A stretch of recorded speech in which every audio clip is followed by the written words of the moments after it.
Baby. আরে দাদা আপনি? আরে রিয়া, সরি আমি ভাবলাম পায়েল। কিন্তু তুমি পায়েলের ড্রেস পরে আছো কেন? দাদা আসলে পায়েল দিদি আমাকে এই ড্রেসটা দিয়েছে। এবার বলো, পায়েল কোথায়? দিদি তো আপনার বন্ধুর সাথে বাইরে গেছে। আমার বন্ধুর সাথে? দেখুন, আপনি আমার নাম ওনার সামনে নেবেন না। আপনার বউ আপনাকে চিট করছে। মানে? মানে যেদিন থেকে আপনি ট্যুরে গেছেন সেদিন থেকেই আপনার বন্ধু রোজ বাড়িতে আসে। তুমি যা বলছো ভেবে বলছো তো? দাদা আমি সত্যি বলছি, আর আমি জানি আপনি আমাকে বিশ্বাস করবেন না, সেই জন্য আমি ভিডিও বানিয়ে রেখেছি। এই দেখুন।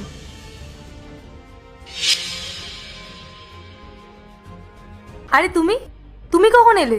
এবার অনেক লেট করে এলে তো, দুদিন পরে আসার কথা ছিল। কেন?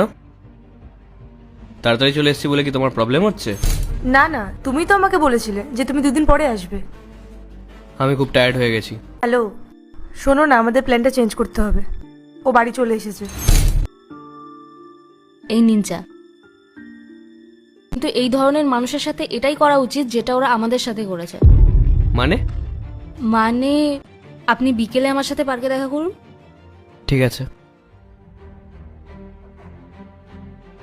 হ্যাঁ বলো, কি বলছিলে তুমি? দাদা আমি বলছিলাম ম্যাডাম আপনার সাথে যেটা করছিল সেটা আপনারও সেম করা উচিত। তখন উনি বুঝতে পারবেন যে নিজের কেউ যদি এরকম করে তাহলে কেমন লাগে। মানে? মানে আমিও কোনো মেয়ের সাথে? না না দাদা, আপনার কিছু করতে হবে না, আপনি শুধু ম্যাডামকে দেখাবেন। কিন্তু আমি এমন মেয়ে কোথায় পাবো যে আমাকে এই কাজে সাহায্য করবে?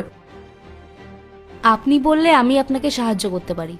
রিয়া, আমরা কোনো ভুল করছি না তো? না দাদা, আমরা কোনো ভুল করছি না। এই দুইটা ছবির ভেতর থেকে যে কোনো একটা ছবিকে ভালোবেসে থাকলে ভিডিওটিতে লাইক করে চ্যানেলটিকে সাবস্ক্রাইব করে দাও। আর যদি না করো তাহলে আমি বুঝবো তোমরা ছবি দুটাকে ভালোই বাসো না। আর কমেন্টে লিখে যাও আমি।